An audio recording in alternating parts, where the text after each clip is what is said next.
I saw Indiana Jones and the Dial of Destiny when it came out in theaters last summer. And honestly, this movie perfectly demonstrates why we need more original content and a major decrease in the number of remakes and character continuations which are currently overwhelming our screens. Hello, and welcome back to another installment of Film Friday, in which I review a new film every single week. This week we're looking at the fifth installment in the Indiana Jones franchise. As always, this will contain some spoilers, so consider yourself warned. Let's get into it. This movie was not great.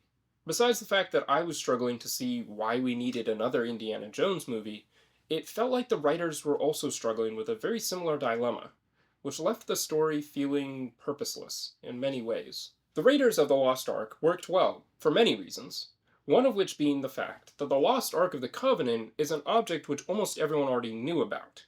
It has major historical and religious significance in the real world. The Dial of Destiny, on the other hand, is not only made up, although something similar to it did exist, it wasn't owned by Archimedes or developed and invented by him, but it also sounds made up. And the more you learn about it when watching the film, the more far-fetched it all seems. It's a dial created by Archimedes, which needs to be reassembled so you can travel back in time. I also didn't understand the need to return to the character of Indiana Jones so many years later and so late in his life, besides the fact that Harrison Ford is now significantly older. Well, I mean, the obvious reason is that Disney just wanted to make more money off the character. But in an effort to give the filmmakers the benefit of the doubt, I was still trying to find another reason behind this while watching the film. But it did not come across as very meaningful.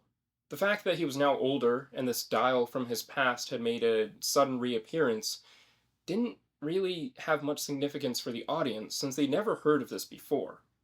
The whole backstory had to be shoehorned in using a flashback at the beginning of the film. It wasn't a very conclusive ending to this five-part franchise. And not only that, the story itself wasn't very interesting. Perhaps because it felt like we had seen this all before. In fact, the only entertaining part was when they did travel back in time to the Battle of Syracuse, and we were able to witness the conflict of ancient versus modern weaponry. But the fact that they were able to do so was just completely unbelievable. Ultimately, it just came across like Disney was trying to make another movie in the style of The Force Awakens, but it turned out even worse. What do I mean by that? Well, many aspects of the plot were very similar to Raiders of the Lost Ark. There was an historic artifact which supposedly held great power, so the Nazis wanted to use it to win World War II. Indiana Jones learns of clues which can lead to this artifact, so he leaves his position as a professor and travels the world in search of it. He finds it, the Nazis capture Jones and with him the artifact, and they are able to use it. But in doing so, it backfires on them and all the Nazis die.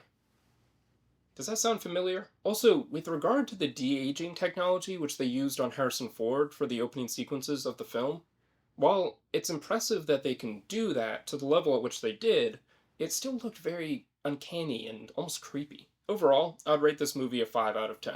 You do much better to just go back and rewatch the original Raiders of the Lost Ark. Thank you for watching, and be sure to comment your own thoughts down below. And don't forget to subscribe for more movie reviews and commentary.